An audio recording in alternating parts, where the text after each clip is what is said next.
اس تصویر کو دیکھیے. دنیا بھر میں نوجوان اس تصویر والی شرٹس کے دیوانے ہیں.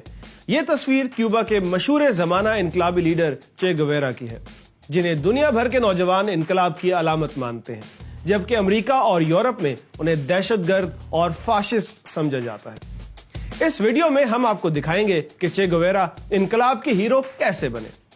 14 جون 1928 کو ارجنٹائن کے علاقے روزاریو میں گویرا گھرانے کے اندر ایک بچے نے آنکھ کھولی، جس کے والدین نے اسے ارنیسٹو گویرا کا نام دیا. وہ اپنے 5 بہن بھائیوں میں سب سے بڑے تھے. ارنیسٹو کو بچپن سے ہی استھما کی بیماری تھی، اس لیے اس کے والدین نے اسکول کی جگہ گھر میں ہی تعلیم دی. ارنیسٹو رگبی اور فٹ بال کے اچھے کھلاڑی تھے اور روزانہ کئی کلومیٹر سائیکل بھی چلایا کرتے تھے. شطرنج کھیلنا ان کا محبوب مشغلہ تھا. پیشے کے لحاظ سے وہ ڈاکٹر تھے، لیکن ان کی اصل دلچسپی گھر کے اندر موجود ان کی خاندانی لائبریری تھی. ارنیسٹو لائبریری میں گھنٹوں صرف کرتے. وہ شاعری کی کتابوں کے شوقین تھے، لیکن ساتھ ہی جدید کمیونزم کے بانی کارل مارکس کی کتابیں بھی پڑھتے تھے. جلد ہی کمیونزم نے ان کے دل و دماغ پر غلبہ پا لیا. یہ وہ دور تھا جب دنیا 2 واضح نظاموں میں تقسیم ہو چکی تھی. ایک طرف امریکہ، برطانیہ اور فرانس جیسے ممالک تھے جو سرمایہ دارانہ نظام یعنی دولت مند طبقے کے مفادات کا تحفظ کرتے تھے. دوسری طرف کمیونزم یعنی غریبوں کی حمایت کا دعوے دار نظام تھا. سوویت روس اور چین کمیونزم کے سرخیل مانے جاتے تھے. پاکستان اور بھارت سمیت دنیا کے کم ترقی یافتہ اور غریب ممالک میں نوجوان کمیونزم کے دیوانے تھے. ارنیسٹو کو کمیونزم کی طرف لانے میں کتابوں کے ساتھ ان کی سفر کرنے کی عادت کا بھی بہت دخل تھا. ارنیسٹو نے کم عمری میں ہی سائیکل اور موٹر سائیکل پر ارجنٹائن کے مختلف حصوں کا سفر کیا تھا، جس دوران وہ ہمسایہ ملک چلی بھی گھومتے رہے تھے. وہ گوئٹے-مالا بھی گئے اور وہاں کمیونسٹ مظاہروں میں حصہ لیا. اپنے سفر کے دوران انہوں نے غریبوں کی حالت زار دیکھی تو سرمایہ داروں سے ان کی نفرت اور بھی بڑھ گئی. ارنیسٹو کم عمری میں ہی انقلابی گروپوں میں شامل ہو چکے تھے. لیکن چے کی زندگی میں اہم موڑ تب آیا جب انہوں نے کیوبا کے رہنما فیدل کاسترو سے ملاقات کی، اور پہلی ہی ملاقات میں دونوں ایک دوسرے کے مداح ہو گئے. فیدل کاسترو نے ارنیسٹو کو اپنا بہترین دوست مان لیا اور انہیں چے کا نک نیم دیا، جس کا مطلب ہے ہے یو ارجنٹائن کے ارنیسٹو گویرا کیوبا کے چے گویرا بن گئے.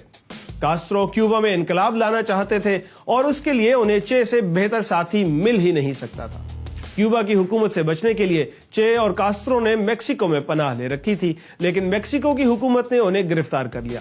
کچھ عرصے بعد جب کاسترو کو رہا کیا جانے لگا تو انہوں نے چے کے بغیر جیل سے نکلنے سے انکار کر دیا. چے نے کوشش کی کہ کاسترو رہا ہو کر کمیونزم کی مہم چلائیں، لیکن کاسترو کا جواب تھا، میں تمہیں تنہا نہیں چھوڑوں گا. کچھ ہی دن میں میکسیکو نے دونوں کو ایک ساتھ رہا کر دیا. اس واقعے سے دونوں نوجوان انقلابیوں کی دوستی اور بھی گہری ہو گئی. دونوں میکسیکو سے کیوبا آ گئے. انہوں نے انقلابیوں کا ایک لشکر بنایا اور اسے جنگی بنیادوں پر تربیت بھی دے ڈالی. 1958 میں کاسترو اور چے گویرا کی قیادت میں ہزاروں جنگجوؤں نے کیوبا کے اہم شہروں پر قبضے شروع کر دیے. 31 دسمبر 1958 کو چے گویرا کی قیادت میں باغیوں نے کیوبا کے اہم شہر سانتا کلارا پر قبضہ کر لیا. کیوبا کے صدر بتستا بھی بمشکل جان بچا کر ایک طیارے میں ملک سے فرار ہوئے. یوں کیوبا پر کمیونزم کا پرچم لہرانے لگا. کیوبا کا انقلاب اپنے دور کا بہت بڑا واقعہ تھا. ایک ایسا ملک جو امریکہ کے انتہائی نزدیک تھا، وہاں کمیونزم کے کنٹرول نے سارے مغربی ممالک کے لیے خطرے کی گھنٹی بجا دی تھی. لیکن یہاں فیدل کاسترو اور چے کی دوستی میں پہلی دراڑ پڑ گئی. کاسترو انقلاب کا کریڈٹ خود لینا چاہتے تھے، چنانچہ انہوں نے چے کو دارالحکومت ہوانا میں داخلے سے منع کر دیا اور خود فاتح کی حیثیت میں سب سے پہلے شہر میں داخل ہو گئے.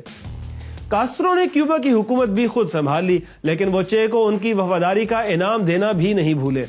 انقلاب کے بعد چے کو کیوبا کی شہریت دے کر خزانہ اور انڈسٹری کا چارج دے دیا گیا. اب چے گویرا ایک اہم سرکاری عہدیدار اور لیڈر تھے. اس حیثیت کے باوجود چے نے پروٹوکول گوارا نہ کیا. وہ اپنے بیوی بچوں کے ساتھ عام مسافروں کی طرح بسوں میں سفر کرتے اور مزدوروں کے ساتھ مل کر محنت مشقت بھی کرتے تھے. چے نے کمیونزم اور گوریلا جنگوں پر کتابیں بھی لکھی. کیوبا میں انقلاب کے بعد گویا چے کی زندگی میں ایک ٹھہراؤ آ گیا تھا. وہ کیوبا کے عوام کی زندگی بہتر بنانے میں لگے تھے. اس دوران انہوں نے